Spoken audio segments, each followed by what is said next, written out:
चीन ने ताइवान के चारों तरफ विध्वंसक सैन्य ड्रिल शुरू कर दी है। आइए पहले आपको वॉर ड्रिल के बारे में कुछ अहम जानकारियां दे देते हैं। चीन ताइवान युद्ध कभी भी शुरू हो सकता है, यह अगर कहा जा रहा है तो इसके पीछे वजहें हैं। चीन ताइवान तनाव युद्ध के मोड़ पर पहुंच गया है। 24 घंटे से ताइवान के खिलाफ सैन्य ड्रिल जारी है। एक्सरसाइज का code name joint sword 2024A दिया गया है। ड्रिल को पनिशमेंट ड्रिल भी कह रहा है चीन। नेवी, एयरफोर्स और आर्मी तीनों सेनाएं इसमें शामिल हैं। चीन की स्पेशल रॉकेट फोर्स भी ड्रिल का हिस्सा बताई जा रही है। और ताइवान में चीन का सैन्य अभ्यास नई जंग का काउंटडाउन है। देखिए कैसे बीच में ये ताइवान है, ये आपको दिखाने की कोशिश कर रहे हैं ग्राफिक्स के जरिए, ताकि जो भौगोलिक स्थिति है वो भी आपके जहन में क्लियर हो जाए। उसके चारों तरफ चीन की तीनों सेनाएं सैन्य अभ्यास कर रही हैं। ताइवान को घेरा जा चुका है। चीन के जहाज ताइवान को चारों तरफ से घेर चुके हैं। मतलब चीन किसी भी वक्त ताइवान पर एक्शन ले सकता है। नई जंग का काउंटडाउन शुरू हो चुका है। हमला किसी भी वक्त मुमकिन है। और ये देखिए, जहां चीन एक्सरसाइज कर रहा है वहां से ताइवान की दूरी कितनी कम है। दूरी इतनी कम है कि कई इलाकों को यहां से देखा तक जा सकता है। ताइवान स्ट्रेट यहां से लगभग 145 किलोमीटर दूर है। ताइपे, जो ताइवान की राजधानी है, वहां से सिर्फ 18 किलोमीटर दूर है।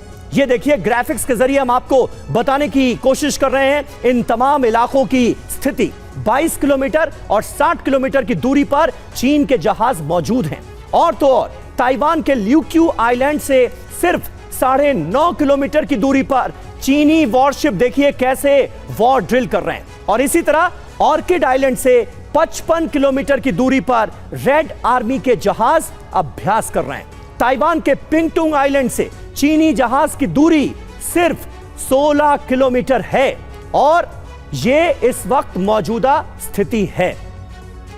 तो क्या इसे वाकई वॉर ड्रिल कहा जाए, क्या इसे युद्धाभ्यास कहा जाए, या सीधे सीधे जंग की यह तैयारी है जिसकी तस्वीरें और तमाम डिटेल्स हमने आपके सामने रखी हैं। चीन का इरादा बिल्कुल साफ नजर आ रहा है। इस बार ताइवान पर कब्जा जमाना चीन की सीधे तौर पर मंशा है। और सीधे सीधे यह बताया भी जा रहा है कि पूरी तरह से ताइवान पर कब्जा करके रहेगा चीन। यह ड्रिल ऐसे वक्त में हो रही है जब 8 दिन पहले 16 मई को रूसी राष्ट्रपति पुतिन ने बीजिंग का दौरा किया। तो सवाल उठ रहे हैं कि क्या पुतिन जिनपिंग की मुलाकात में ताइवान पर हमले का प्लान बन गया? क्या ताइवान पर अटैक कर चीन और रूस अमेरिका को एशिया फ्रंट पर फंसाना चाहते हैं? क्या ड्रिल के बहाने चीन ताइवान पर अटैक करके कब्जा कर लेगा? मनीष, ये बहुत इंपॉर्टेंट मुलाकात थी। पुतिन और जिनपिंग की मुलाकात में ही क्या इस एक्शन प्लान को ताइवान के खिलाफ हरी झंडी दे दी गई? देखिए, अमेरिका को घेरने के लिए पुतिन और जिनपिंग अपना प्लान बना रहे हैं। हाँ। पहले जिनपिंग ये इंतजार कर रहे थे कि पुतिन यूक्रेन पर फतह हासिल कर ले, उसके बाद वो ताइवान पर कब्जा करेगा। लेकिन अब समय बीत रहा है और जिनपिंग को लग रहा है कि जैसे जैसे समय बीतेगा ताइवान उसकी पकड़ से दूर होता जाएगा। अब दूसरी बात है, जिनपिंग कब ऐसा करेंगे? तो दरअसल जिनपिंग और पुतिन दोनों ने यह देख लिया है कि अमेरिका अभी कहां कहां फंसा है। वो यूक्रेन में फंसा है, वो इजराइल को बचाने में फंसा है, और अभी वो ताइवान की मदद नहीं कर सकता है। तो ये सबसे अच्छी स्थिति है। और देखिए, जैसे भेड़िया आया हो वाली बात है ना, चीन भी वही कर रहा है। और मत भूलिए, हमारे साथ भी चीन ने किया था। गलवान के पास हर साल वो ऐसे ही एक्सरसाइज करने आते थे और फिर 2020 में गलवान हो गया। और इस बात को ताइवानी समझते हैं क्योंकि ताइवानी का डीएनए वही है और वो चीन की हर खोट वाली नीयत को सबसे बेहतर तरीके से समझते हैं। बिल्कुल बिल्कुल बिल्कुल सही आपने कहा। और संजय स्वाय साहब, क्या लगता है, क्योंकि ताइवान को लेकर चीन पहले भी अपने इरादे साफ कर चुका है, लेकिन अब रूस की रजामंदी के बाद और खास करके अमेरिका का इन्वॉल्वमेंट क्योंकि कई फ्रंट्स पर नजर आता है, चाहे वो इजराइल का फ्रंट हो या फिर यूक्रेन का फ्रंट हो, क्या इस वजह से भी इस वक्त का चुनाव किया जा रहा है? यह मुमकिन है क्या?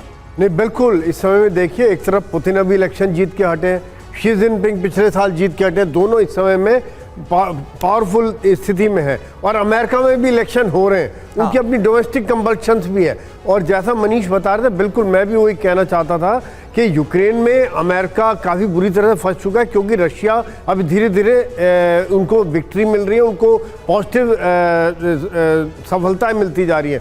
दूसरी बात यह है कि सेम थिंग वहाँ पे इजराइल में जो माहौल बना हुआ है, पूरी दुनिया एक तरह से ह्यूमन राइट्स का इशू आ रहे हैं, तो इजराइल को भी उनको लगातार सपोर्ट करनी पड़ रही है। तो यहाँ पर अगर ताइवान के ऊपर इस तरह से जो बात होती है, वो बात काफ़ी अमेरिका के लिए बड़ा चैलेंज हो जाता है, खास तौर से जब चारों तरफ जैसे आप 3D में दिखा रहे थे घेरा डाल चुके हैं, तो पहुंचाना, रसद पहुंचाना मुश्किल हो जाएगा। और लगातार एक्सरसाइज करके एक तरीका होता है कि 1 साल एक्सरसाइज करें, 2 साल करें, तीसरे साल करें, चौथे साल धीरे धीरे वो नॉर्मल लेने रहते हैं। अभी जैसे ताइवान के अंदर की बात में देख रहा था कि बाजार चल रहे हैं, पब चल रहे हैं, रेस्टोरेंट चल रहे हैं, चीनी एक्सरसाइज का इतना असर नहीं हो रहा, हालांकि उन्होंने अपनी सेनाएं डिप्लॉय की हुई हैं। तो चीन धीरे धीरे यही चाह रहा है कि वो उनको नॉर्मल लगने लगे, फिर एक दिन अचानक ही वो हमला करके बिल्कुल सही आपने कहा। और चीन क्या चाह रहा है, अब इसे समझने में किसी को कोई शक और शुबा है नहीं। लेकिन अमेरिका क्या कर रहा है? चीन की ड्रिल को लेकर अमेरिका अलर्ट है। ताइवान में मौजूद अमेरिकी फोर्सेस हाई अलर्ट पर हैं। ड्रिल बड़े आक्रमण में तब्दील हो सकती है, ये अमेरिका भी मान रहा है। तो अमेरिका का क्या रोल होगा आने वाले वक्त में? वो ताइवान की मदद के लिए किस हद तक जाएगा, यह भी देखने वाली बात होगी। लेकिन अमेरिका का इंडो पैसिफिक बेड़ा भी अलर्ट पर है। यह ताजा अपडेट और हमारे पास आ रही है। फर्स्ट एयरक्राफ्ट विंग के फाइटर जेट्स लगातार उड़ान भर रहे हैं। गुआम आइलैंड, जापान और फिलीपींस में है अमेरिकी बेड़ा। निनाद साहब, लेकिन सवाल यही कि अमेरिका क्या इस स्थिति में है कि ताइवान की इस वक्त मदद कर पाए, क्योंकि कई फ्रंट्स पर पहले ही वो इन्वॉल्व्ड है, और अगर मदद करेगा तो किस हद तक? देखिए, बहुत ही इंपॉर्टेंट प्रश्न है। पहली बात यह है कि मिलिटरीली यानी अपनी क्षमता के हिसाब से अमेरिका तैयार है, पर क्या वो पॉलिटिकली तैयार है? अमेरिका में एक आइसोलेशनिस्ट सेंटीमेंट है जब से वो अफगानिस्तान से भागे हैं दूम दबा के। अमेरिका में एक ऐसा माहौल है कि हम दूसरों के चक्रों में कम पड़े और अब इलेक्शन सर पे हैं, तो ये पॉलिटिकली एक बहुत अच्छा मौका है चाइना के लिए कि अमेरिका के विल को टेस्ट करे। क्या, इसीलिए मैं कह रहा था पहले कि अटैक किए बिना घेराबंदी, नाकाबंदी करके, ब्लॉकेड करके वो इतना माहौल चेंज कर सकते हैं कि अमेरिका को या तो बीच में आना पड़े या हटना पड़े। आपने एक और दूसरी बात करी मिलिट्री कैपेसिटी की, तो जब आप एक आइलैंड पे अटैक करते हैं तो उसमें एक बहुत कॉम्प्लिकेटेड मैन्यूवर होता है, एम्फीबियस अटैक करना पड़ता है। अब फिलीपींस जो है इसमें एक बहुत अहम मोहरा है। फिलीपींस बहुत पास है ताइवान के। फिलीपींस में अमेरिका की 7th फ्लीट के एयरक्राफ्ट कैरियर्स और न्यूक्लियर सबमरीन्स हैं। तो इस वक्त मैं ये जरूर कहूंगा कि जबकि चाइना का पलड़ा भारी है, चाइना हावी हो रहा है, पर चाइना के पास डिसिसिव विक्ट्री का एडवांटेज नहीं है कि हम 100% जीतेंगे। और जब तक शी जिनपिंग को ये नहीं पता चलेगा कि वो 100% जीत लेके आएंगे, तब तक वो अटैक शायद नहीं करेंगे।